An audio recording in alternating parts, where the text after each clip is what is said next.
Welcome everyone to Monday Match Analysis. I'm Gill Gross. It is the very special mid-major edition of Monday Match Analysis. There have been disappointments, there have been surprises, and there are some very tantalizing quarterfinal matchups to discuss. What a week it's been. Rarely will there be nothing to talk about after 1 week of Grand Slam tennis, and this is certainly no exception. So let's get going. I think that this will serve as a good way to reflect on the first week at the Aussie Down Under, the Happy Slam. Gotta love it. Brilliant crowds. One quarterfinal matchup has been completed, so I'll be recapping one. I'll be previewing the other three. But first, before we get to all that quarterfinal jazz, I want to look back at what has already went down here. And first, let's talk about some of the players who have been pleasantly surprising and have put in better performances than one could have expected. And I'm going to go in order. So I'm going to go number 5 will be surprising, but not quite as surprising as number 1, who, in my opinion, will be the most surprising player of the Australian Open. And once again, just to reinforce where I'm going with this, surprising is a good thing, not a bad thing. So it's not like disappointments will be the upsets. These are the guys who have overachieved, or I shouldn't say overachieved. They've done very well. Number 5 are two Aussies that went a little bit further than people expected. Alex Bolt and Alexei Popyrin. Both of these guys, in front of their home crowds, had really nice runs. So Popyrin went through Misha Zverev in the first round. Then he was the beneficiary of the Dominic Thiem retirement in the second round. And then in the third round, he played Luca Pouille, and he pushed him to 5 sets. Alex Bolt upset Jack Sock. It was an upset. I hesitate to say upset because Sock has struggled immensely in the last 12 months. But if you looked at the odds, for example, it was an upset. And then, here's a major upset. He beat Gilles Simon, and Simon was playing fantastic tennis. And then he played Zverev, gave Zverev a bit of a run for his money. Zverev distinguished him fairly easily. But still, a nice run by Alex Bolt. So the Aussies come in at number 5 of the top 5 surprises. Number 4, I've already mentioned his name, Luca Pouille, through to a quarterfinal. A lot of people expected him to do more damage after he upset Nadal at the US Open. Since then, he hasn't really taken the strides that some people expected. But here he is, back in a slam quarterfinal. So Luca Pouille, I believe the 31 seed in Australia. Let's check that. No, 28. The 28 seed here in Australia is through to the quarterfinals. Let's see. Honestly, he's had a fantastic draw because he was in the Dominic Thiem section of the draw, and honestly, he hasn't really beaten anyone overly impressive. He went through Kukushkin, Martyrer, and Popyrin had to retire, and then he beat Coric. So that was the tough one, the last one. At number 3, Milos Raonic. Raonic through to a quarterfinal. I know it's not overly surprising, but if you look at the gauntlet of players that he's had to beat, Nick Kyrgios, Stan Wawrinka, P.H. Herbert, and then Zverev. If you combine all of kind of the prowess of his opponents, it is quite the feat that Raonic, who came in as the 16th seed, came off a year where he kind of stagnated last year, and he's had health problems for the better part of the last 2 years. Raonic has been a pleasant surprise and has a really good chance to go even further here. Number 2, Pablo Carreño Busta. Another guy who went the wrong way last year and comes in here and has a good start to 2019. Carreño Busta took out Vashka in the second round, took out Fanini in the third round. and then gave Kei Nishikori a really tough match in the 4th round where he lost. Number 1, no doubt about it, Frances Tiafoe. I'm going to get much more into him when once I get to his upcoming matchup with Nadal. I'll hold off on that. So top 5 surprises. Alex Bolt, Alexei Popyrin share one. Number 4, Luca Pouille, Milos Raonic, then Pablo Carreño Busta, and Frances Tiafoe. Good job to all those guys for this incredible honor. Monday Match Analysis, midweek, Aussie Open, top 5 surprises. Top 5 disappointments. Number 5, let me get rid of my graphic here and replace it with a fresh one. Number 5 is Dominic Thiem. And the reason he's number 5, he'd be higher, is he had to withdraw in his match against Alexei Popyrin due to illness. So you give him the benefit of the doubt, and you say, okay, well, Thiem fell under the weather, and that's not his fault. He was down 2-0, 2-love in that match. So he was well on his way to losing it before he pulled out. And Thiem had a really nice win against Benoit Paire. That was one of the best matches of the 1st round. So not incredibly disappointing, but a bit disappointing because we do expect big things out of Dominic Thiem in 2019. Number 4, Marin Cilic, losing to a very in-form Roberto Bautista Agut.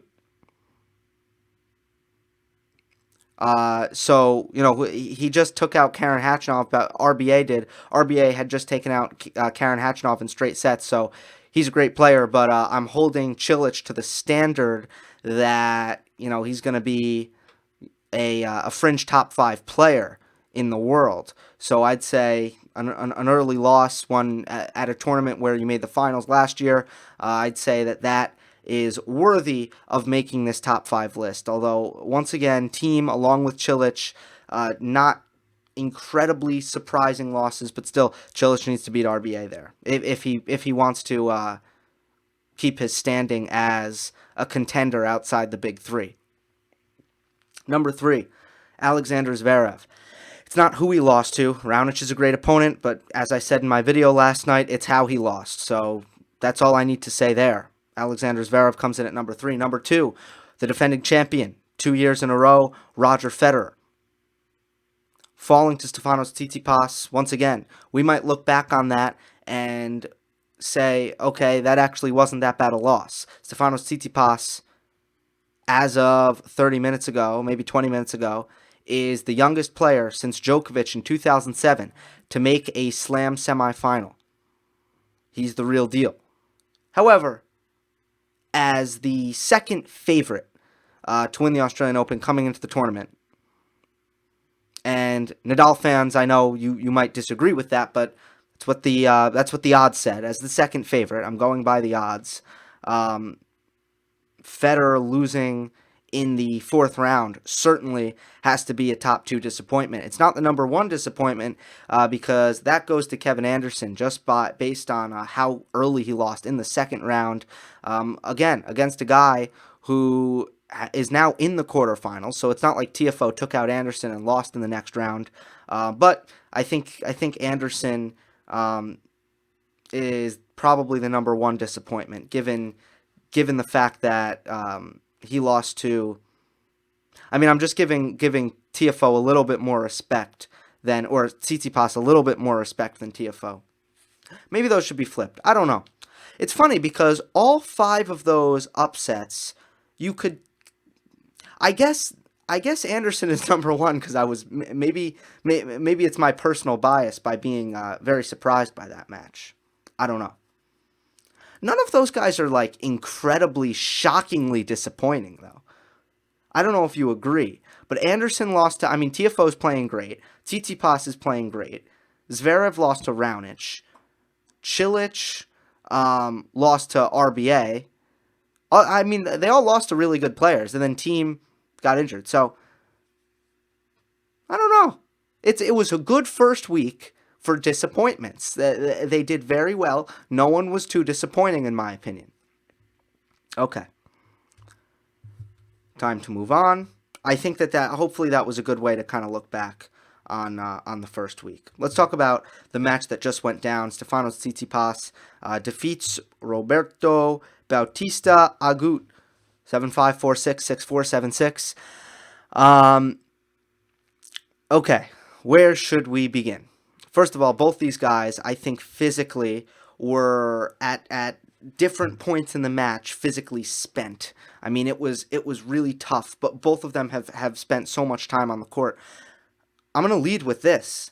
Don't underestimate the effect of the crowd on Stefanos Tsitsipas, because in a match like that, when both players are really running on fumes, it can really be the home court support that could kind of push a player energy-wise to the next level and kind of just up the adrenaline, that small percentage point that could make the difference at the end. In the fourth set tiebreak, Tsitsipas had so much adrenaline and energy flowing. I mean, he really, I think, in my opinion, was energized by the crowd.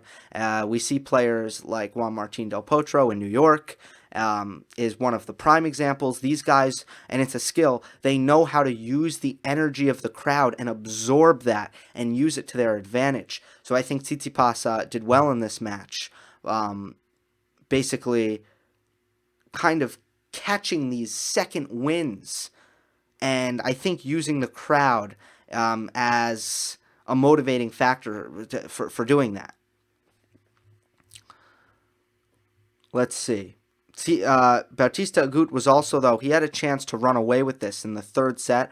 Not that the match would have been over, but I think that we saw, once again, for the first time, Tsitsipas had a lapse. The first time I've seen him in this tournament have a big-time lapse when he went down in the third set.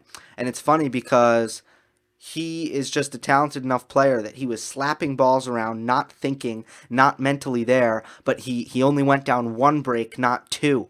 And then when he finally made this adjustment, and I want to talk about this mid-match adjustment, where Tsitsipas realized, okay, look, I'm getting pushed around enough. I'm not attacking enough. I'm not playing aggressive enough. I need to take charge here, and if I'm going to go down, I at least need to go down swinging. And he really did shift his level of aggression in this match midway through the third set. He finally got some energy. He finally, it seemed like, just kind of got out of this mental rut. But I'd point out two things. One, great job adjusting mid-match by Tsitsipas, and two, great job only going down one break while really kind of, I guess, completely losing focus. He was able to hold serve twice, and that's just his forehand, his serve. Those two shots are such great weapons for him that he can kind of be mentally off somewhere else and maybe still managing to hold serve a few times. And then also the fight should not be understated either.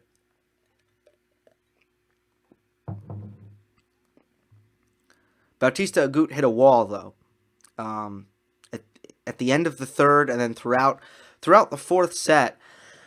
Agut wasn't missing. He wasn't moving, but he couldn't really move the entire fourth set. The reason he was able to force a tiebreak is because he never missed a shot, and he was really he was hitting his forehand so well that entire set, but he wasn't able to be who he is, and that's a player that can scramble and win points with his defense when necessary.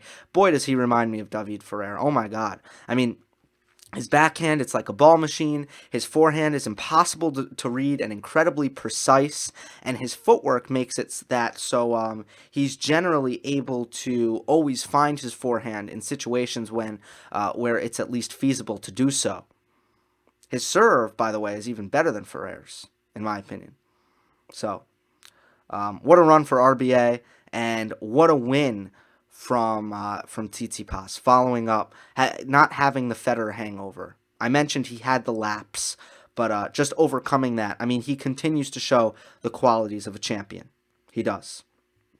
By the way, I didn't mention it. At the end of this video, I am going to read one comment. And I know I've gotten I've been doing a few midweek videos, and I've gotten a lot of comments, but I'm only gonna read one, and I think you can guess the topic. It's one thing that I should talk about right now, and that's Federer playing on clay. So that's gonna be at the end. That's how I'll end it. Let's talk about Nadal versus Tiafoe, but I want to start by talking about Tiafoe in general. Francis has, I mean, I'm so proud of him, honestly, because this is exactly what American tennis needs. So I'm happy for that. But in regards to his game, I think he's figured out how talented he is, and I think he's using aspects of his game that he's just, for some reason, he's never utilized to such an extent. He's going to the net so often. He's mixing it up and using way more variety, a lot of drop shots, using his feel so often. Drop shots, lobs, volleys, touch, slice down the line. And then he can really destroy. He can rip his forehand like nobody's business. I'd like to see RPM numbers, because I bet he's up there with Nadal, Sock, and Edmund for some of the highest RPM on tour on his forehand. And people like to... it's a very popular thing to go on a keyboard and type in YouTube comments how, his technique's terrible, he'll never win. Well, the forehand's great, so I don't want to hear it about Frances Tiafoe's forehand technique. I mean, come on, guys. The forehand it's fine. And, I mean, if the shot works, it works. I don't know why people seem to have an allergy to some unconventional technique. Karen Khachanov gets the same kind of criticism. And maybe when it's rushed, it can kind of be a problem. But his forehand's fine. His backhand is pretty consistent, pretty precise. He can take it more on the rise. But ultimately what we're seeing, and I'd be remiss if I didn't mention that, physically he's becoming truly elite on a physical level with his fitness, his movement, his strength from the back of the court. I don't think it's going to be long before we're looking at Frances Tiafoe as a guy who can hang with anyone physically. And I think he has the potential to be a real titan of fitness and endurance. I think if you've probably heard me, this is the last thing before I move on to the match itself. You've probably heard me criticize Tiafoe's fight last year. I mean, this is just a different guy now. He's clearly had some kind of epiphany. He's playing completely inspired, and he couldn't be fighting any harder than he is. I mean, he is battling point in and point out, and it's beautiful to watch. So this is all good. He's so talented. He's got amazing hands. He's got a huge forehand. He's a great athlete. He's got a good serve. What is there not to love? There's not much not to love. With that being said, Rafa Nadal has been the best player in this tournament so far. Nobody's playing better than Rafa. And what I expect to see Rafa do is I expect to see him pick on Tiafoe's backhand. Here's one prototype that Rafa's going to feast on over and over again. A righty with a weak backhand. And by the way, if you can be a player who learns to feast on that playstyle, if you master the attack of the weak righty backhand, you're going to win a lot of matches on every level. Maybe a little less so the ATP Professional Tour. But if you're a young player and you figure out what patterns can work for you when it comes to attacking the weak righty backhand, you're going to win a lot of matches.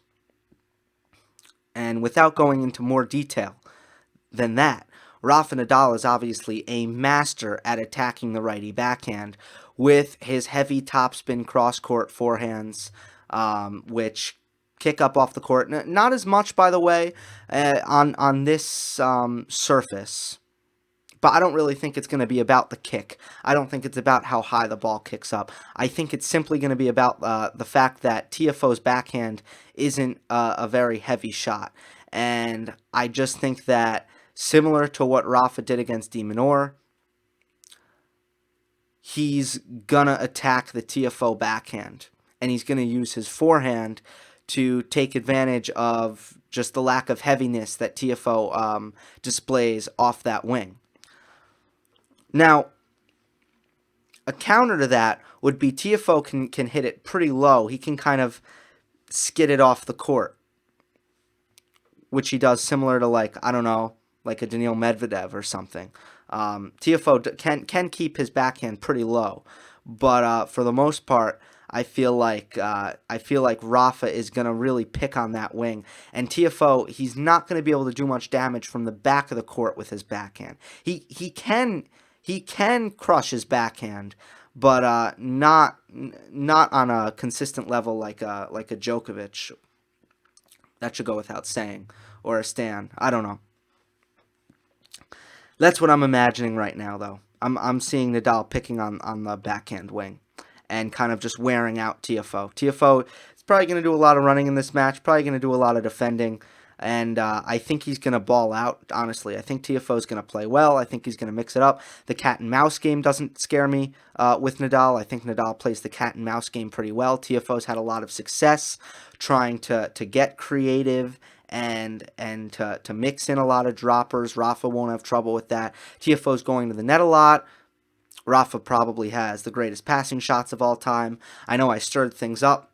I don't know if it was last week or 2 weeks ago. I think it was 2 weeks ago when I said Djokovic has the greatest defense of all time, and the Rafa fans go, that's not true. Well, I think Nadal has the greatest passing shots of all time, and now the Djokovic fans will probably be up in arms.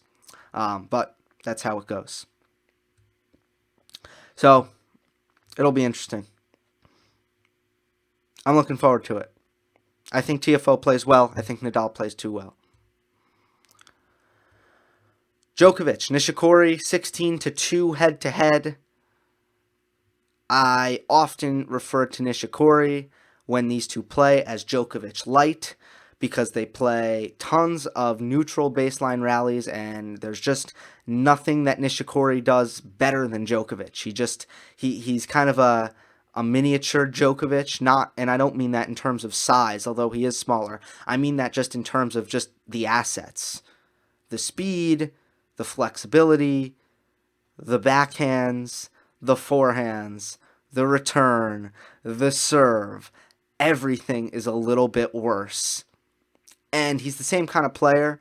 He can, against 99% of the tour, Nishikori thrives by just being a more solid baseliner, and someone who can hurt you from both wings, someone who is really, really quick, someone who has a huge weapon in that two-handed backhand, someone who can do damage with the forehand, someone who doesn't make a lot of unforced errors. All those things are true, but the margin when these two play is just very large, because they play so many rallies, and over the course of the match, the advantages that Djokovic has just become very much accentuated, in my opinion, because they play just the same play style, and it's a play style that just doesn't lend itself to many surprises. So Djokovic has won, I want to say, 14 straight.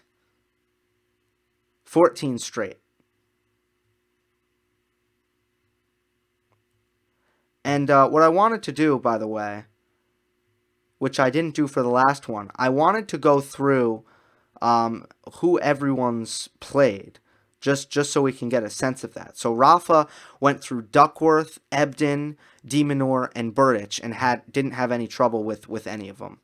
Tiafoe, Gunneswaran in the first round. Good win for Francis, pretty easy there. Upset Kevin Anderson in 4. God, he was unbelievable, unreal in that match. So good at the net in that match. I mean, he really won. He won the match because he was playing with the whole court, and Anderson, who was really struggling with his volleys, couldn't put away points, and just was just kind of, it was almost like Anderson was trapped in a box 5 feet behind the baseline, and Tiafoe was thriving in every single zone throughout the court. Wherever he was thriving, where Anderson was just really put out of his comfort zone by Tiafoe. Reminded me of how Federer makes big men uncomfortable. Tiafoe did the same thing. Then he played Seppi. I missed that match, but good 5-set win. And then Dimitrov, once again, I mean, Tiafoe showed so much fight and so much fitness in this match, and it was really a dogfight that Tiafoe came out through in 5 sets. With Djokovic and Nishikori, Djokovic went through Kruger in the first, Tsonga in the second, in a match that he admitted he was a little bit nervous, took 4 sets. Shapovalov was a 4-setter. I mean, but really the 3 sets that he won was like no sweat for Djokovic at all, and a 6-love in the fourth. And then Medvedev, what Medvedev tried to do was just grind Djokovic out, and Djokovic, it was tough. Medvedev played great, but eventually Medvedev ran the gas tank empty, and Djokovic still had a lot left in the tank. Probably a product of just the way that Djokovic is able to consistently make Medvedev do more running and just dictate more points and do so without making any errors. When Medvedev shows incredible levels of consistency as well, but when he does it, he just doesn't. He just has to work harder, and that was really the difference in that match. Plus, there's obviously at this juncture a fitness deficit between Djokovic and Medvedev as well. Nishikori went through Polish qualifier. I can't pronounce his name. I did watch the match, but I watched it on mute. But maybe Maszczyk? I don't think so. Anyway. Polish qualifier, 5 sets, nearly lost. Ivo Karlovic, 5 sets. João Sousa, fairly easy match. Then Carreño Busta, 5th set tiebreak. Nishikori has been on the court for so long, and that's kind of one of the issues I foresee for Nishikori. He really has to put a lot of wear and tear on his body over the course of 2 weeks, and that's going to be a problem for him if he wants to make another slam final like he did in 2014 at the US Open. So this is a match where his gas tank might be empty, and I think Djokovic takes it fairly easily. Raonic and Pouille. Raonic leads the head-to-head 3-0. This one, to me, Pouille won't have a lot of opportunities in this match. Raonic never gives his opponents many opportunities, and I still don't trust Luca Pouille to be consistent and to not gift away the few opportunities that he will receive, if any. If he plays well enough to earn himself opportunities. I don't trust Luca Pouille to not make an error in a big spot. So that's just where I stand with him. He needs to kind of prove me otherwise. To be honest, I'm not a huge fan of Pouille's game against the elite players in the sport. And that's a really nice win against Borna Coric. I couldn't watch that match either. The time difference is a killer, as I'm sure my Australian friends know when it's US Open time and that the time difference is a killer for them. It's really not easy, but I do the best I can. I'm not sure what exactly happened in that match, but I don't trust Luca Pouille. I trust Milos Raonic a lot more. A lot of people are saying that Raonic could win the tournament. It's like a popular kind of hot take right now. Raonic still has a lot of deficiencies in his game. He really does. I mean, on the backhand wing, and he tries to run around his backhand as much as possible, but he's not that quick or graceful with his footwork when he does it. So to me, 2 things can happen if you're able to successfully attack his backhand corner. One, you will draw some errors with Raonic trying to run around and just not having good enough footwork to do so. 2, you will find that Raonic will take himself out of position often, and if you are a really talented, if you're really talented at changing direction, you can take advantage when Raonic goes inside out. So that I would foresee being a problem, like if he faces Djokovic in the semis. And then 3, when he does hit a backhand, it's very often slice, and there's no problem with slice backhands. I mean, slice backhands are a part of tennis, and they should be a part of tennis. But when you are an offensive player like Milos Raonic, when you're a player who doesn't have really the movement to play a lot of defense, it's just not ideal when you're slicing most of your backhands. So I don't think Raonic is Grand Slam champion caliber right now. And then the last thing I'll say is he still hasn't been tested mentally in a really big spot late in a Grand Slam in a while. And I've always found that Raonic is a candidate to get really, really nervous and make errors that he shouldn't. With all that being said, he's serving tremendously. He's crushing his forehand. He's doing everything he needs to do to give himself a chance to succeed. And I like him in this match. So, that leaves us with Tsitsipas against Rafa. And that's a matchup we saw, I believe, in Toronto.